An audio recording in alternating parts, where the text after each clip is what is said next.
What's up everybody, Kinetic here and welcome back to Grim Dawn. This is my first video for the Ashes of Malmouth expansion, which just came out yesterday in the middle of the night, and as soon as I woke up I instantly bought it.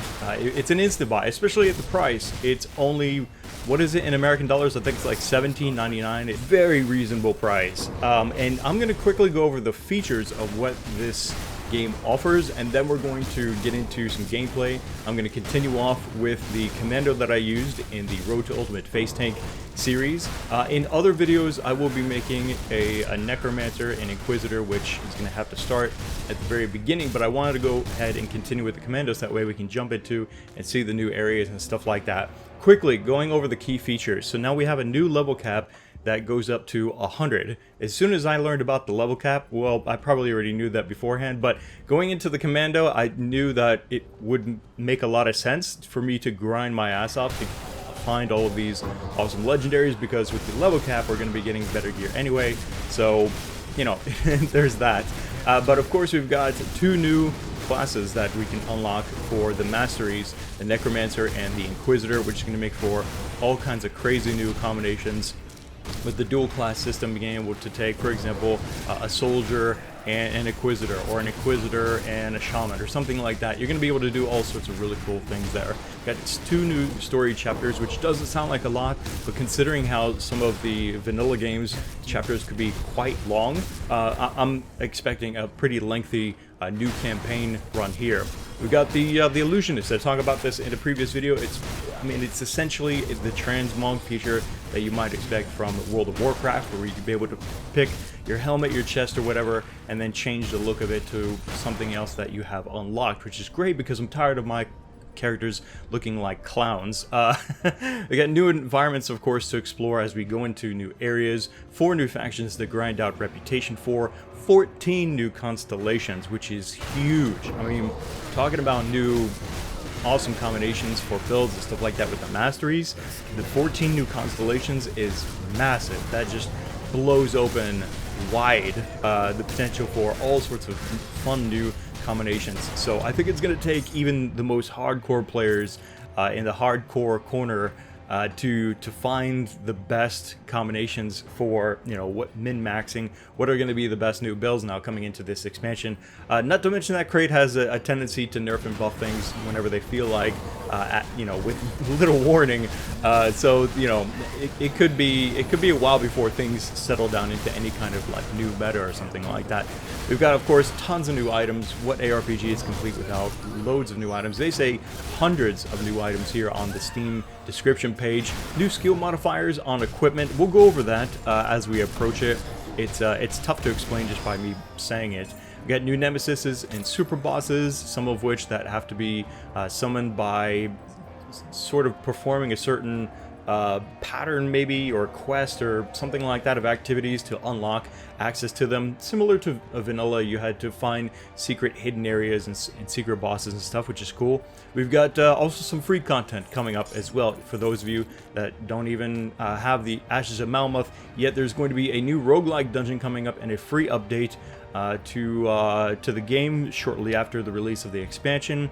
Expanded stash. If you thought the stash space in Grim Dawn was too small, well, rejoice, because now there's like 5 times the amount of space or something like that, including stash tab space. It's pretty awesome.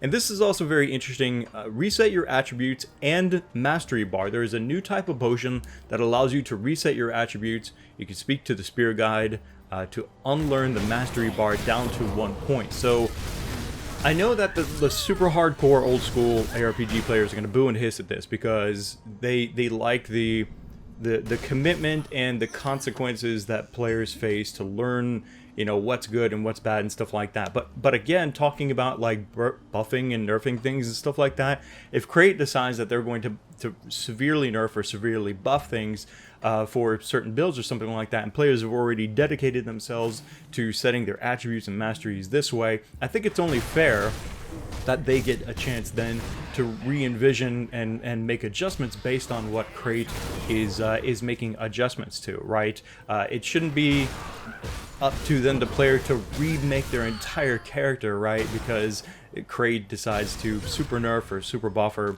something like that of, you know, how certain builds work. So I think it's a good system. I think, yeah, like I said, it's only fair that they offer something like this, and I think it's also going to really encourage I think, personally, I think it's going to encourage even more experimentation with a reset feature like this. So without further ado, let's jump into the Ashes of Malmouth expansion, continuing off with my Commando and his road to Ultimate Face Tank. Alright, here we are. There's my my Commando from the Ultimate Face Tank videos, and he's currently 85.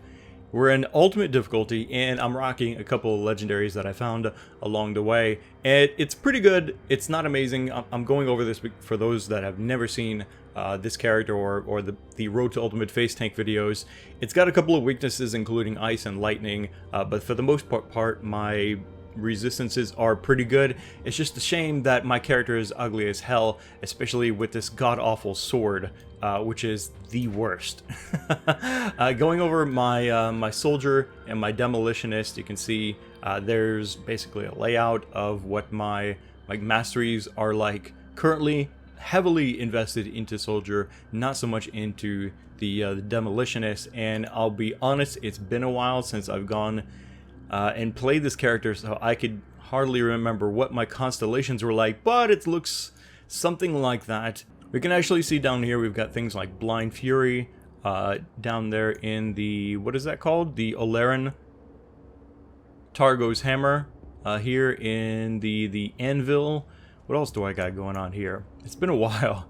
Wayward Soul over here in the Chariot, and there should be, yeah, there's two more actually. Over here in the Scales, I've got the Tip the Scales Devotion Power there, and also the Assassin's Mark in the Assassin's Blade, which has been working very, very good for me.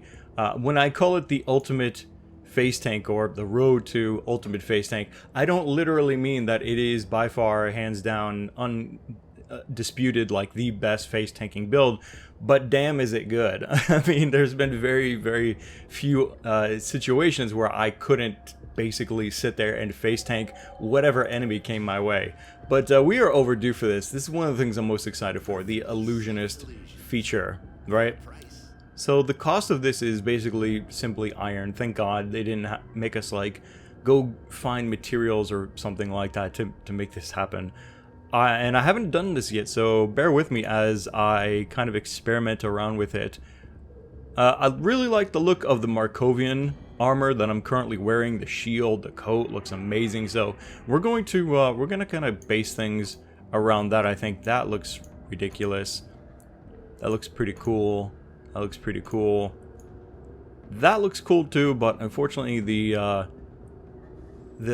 brightness of it clashes with the Markovian. I think this is one of the better looking here. So now I guess, yeah, just select our weapon. I can't wait to get rid of this stupid, like, Laffy Taffy stick that I'm using. It's like, it's so ridiculous. Dracaris. That's pretty cool. It's a little bit short. I kind of want it to be longer. That actually looks really awesome. That looks pretty cool too. I've picked up some pretty sweet looking weapons, certainly. Plague Bearer of Drieg. The Butcher. You know what? I'm gonna go with the Crescent Moon. I think that is pretty freaking sweet looking. Let's go to the boots. We don't have any like gold trim or anything like that on Markovian, so it doesn't make sense we would have it on boots. Nope. No, I don't think so.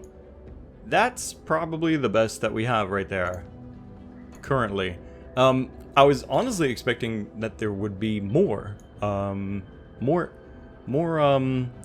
styles that I've unlocked or something like that for these pieces, but I just basically need to go hunt some more loot, I guess, huh?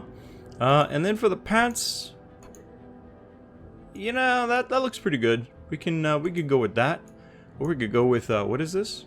Death Whisperer? Yeah, I'm gonna go with Death Whisperer. Alright, so, wow, can we even... Yeah, we can. We can even customize this down to the medals that we wear. That's freaking cool. I'll go ahead and keep the Black Star of the Sea. Is there anything else? Gloves, right? Almost forgot about gloves. Oh, definitely. The Colossal Grasp. That looks freaking awesome right there. Oh, and shoulders, of course. What am I doing? Forgetting about shoulders. That's the, what is this again? Ulzvins, right. That's a really cool set for the pistol build that I was playing. But doesn't quite work with this. We can go with this, I think. Yeah, these flesh warped pauldrons. I like that. Actually looks pretty cool too. If I came up with some other combinations, but we'll go with that for now. So that's going to cost me quite a bit, actually. Wow, I didn't think it was going to be that expensive. 43k. But then again, I am dirt poor. Thanks to crafting. Apply illusion. And yeah, look at that. Oh, I look so much better, so much more consistent, like with my armor. I really like that. That looks really, really cool. All right, so let's continue with the main story here. Talking to Inquisitor Good, Creed. you're back. Do you have a moment? I have a moment, sure. What is it? I struggle to admit this, but I must abandon my efforts at opening a rift to reach Ulgrim. For all I've learned in battling the occult, I'm no warlock. During my last attempt, I nearly lost control of the ritual when something tried to breach my portal from the other side. This is too dangerous to continue. To make matters worse, Captain Bourbon has just arrived with a girl named Amala, bearing dire news from the east.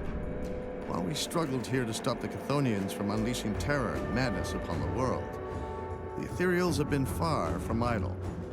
Everything they had done in this region is merely a sample of what is to come, if what Amala says is true.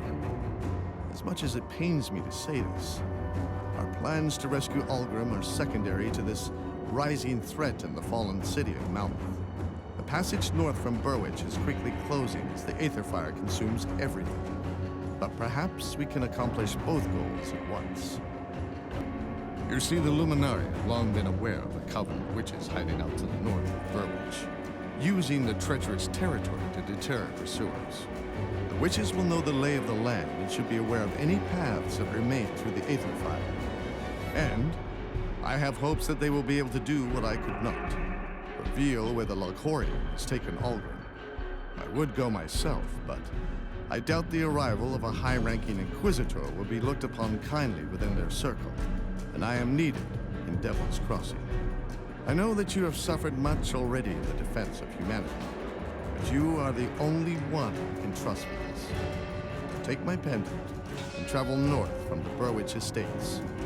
A barrier of Aether fire will stand in your way, but the pendant will make short work of it. Head north through Gloomwald until you reach the edges of Ugdenwald, where I believe the Coven has made their home. You cannot arrive empty-handed, or they may well burn any memory of discovering their location right out of your mind. I recommend you hunt down a creature known as Caraxus Fowl, the scourge of Ugdenwald. I imagine it has grown quite large over the years, preying on unwary travelers making their way through Gloomwald.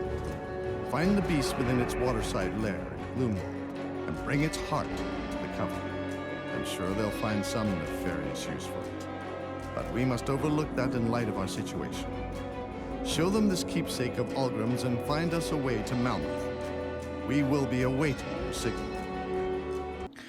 Wow, that was quite a bit of information right there. I almost want to hear that again, like maybe a second or third time. There's a lot of new names of areas and things being thrown around here already. It is good to be back. It's literally been a couple of months now for me since I last played Grim Dawn, which was totally on purpose. I really wanted to feel a certain amount of freshness when I came back to the game with the launch of the expansion. You know what I mean?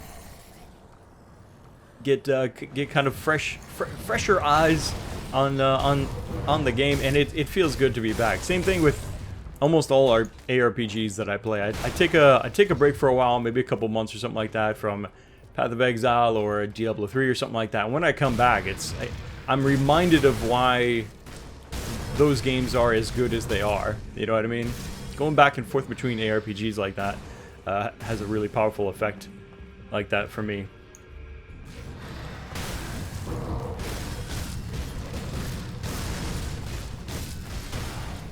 I love how these enemies are pretty much perfectly matched to my level. This is Chapter 1 areas that I'm in. Oh, there we go. Yeah, but they're matched to my level here, which is cool. Aetherials have barred the way north from Burwich, likely to stop anyone attempting to flee the carnage. With Inquisitor Creed's pendant, you should be able to dissipate it. And there it goes.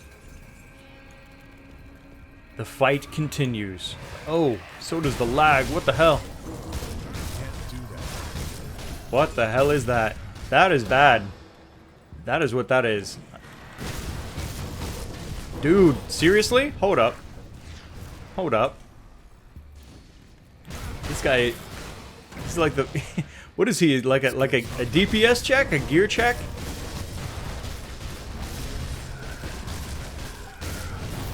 Wow. Alright, I gotta kill these stragglers. They're gonna be annoying the crap out of me while I'm trying to focus on him. That skill's not ready.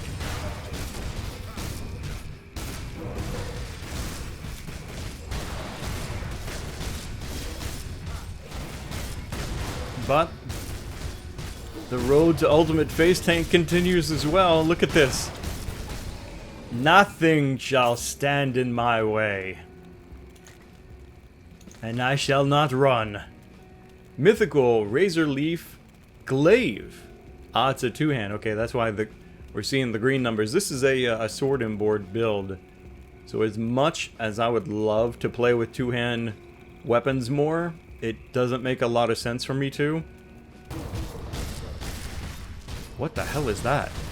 Wendigo Marrowweeder? Wow.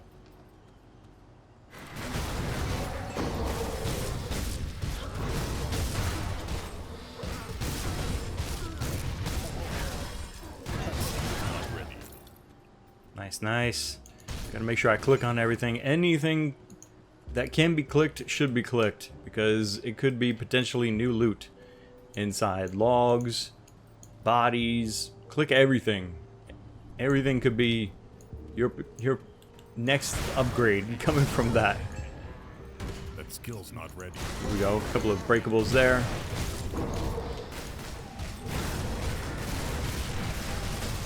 Spiteful Wraith. Nice. Nice, nice. Oh, I can see a portal on the mini-map.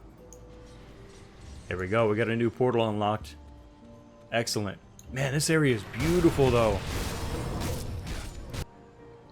Man, the detail around here is just fantastic. It's such a huge contrast from where we just were in Burwich Estates, where, you know, it's so heavily influenced and broken down and rebuilt to support human beings. This looks so wild and untamed. I love it. And what's this? We got a roving merchant? Let's talk to you.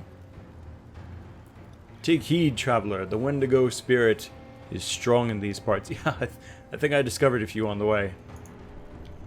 It is an ancient spirit of the forest. Once fierce and noble, it has become lost to the darkness. Lost even to Mogdrogen. Now it only seeks to corrupt all it touches. He is the patron god of the forest and guardian of the Roari, our people. I thought these were Roaran. Beware, traveler. More stuff on these guys. Okay. What about you? Salvage dealer? Okay, yeah, we can dump some stuff over here. Really need to be making some serious money here. I am poor.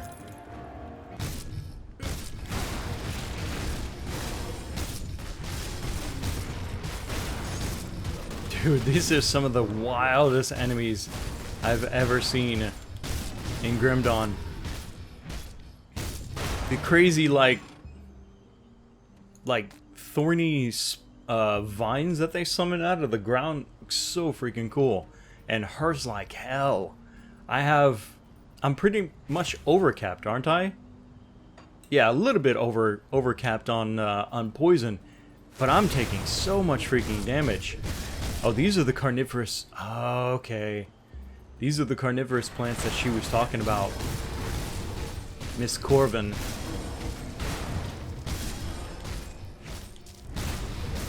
I can't really take on a lot of these guys at the same time.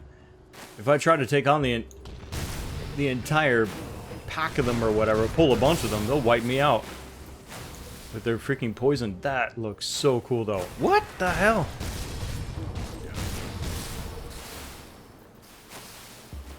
Wow.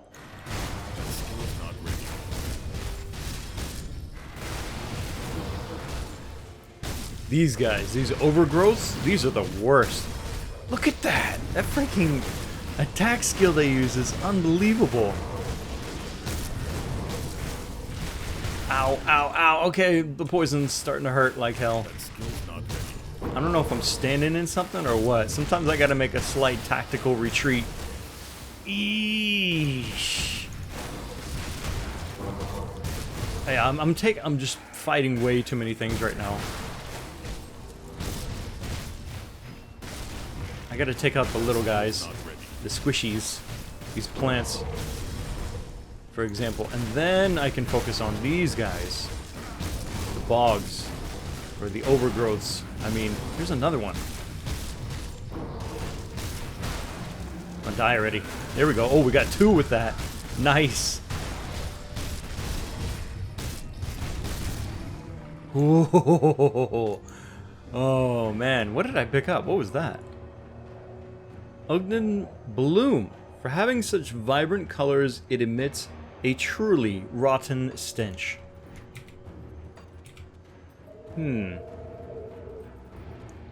This is not going to be... What the hell? Whoa, whoa, whoa, whoa, whoa. What is that? Stone shell... Oh, crap. What the hell did I just awaken? Corrupt shell... crab? Knocking his ass around with my charge though.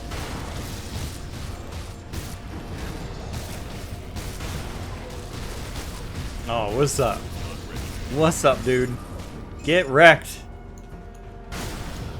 You too, little one. Get out of my face. What is that? Oh, it's so good to see more blues dropping at a more frequent rate here on Ultimate Difficulty. Chthonian robes worn only by elite members of the bloodthirsty cult. Yeah, that's very class specific. Doom Bolt, Drain Essence, Decomposition, none of which I have for this build. But it's cool to find. I'm hoarding all of the good-looking pieces that that I may use. I'm an extreme hoarder. I may use something, I think, and then it goes into storage just in case I make a build like that or something like that.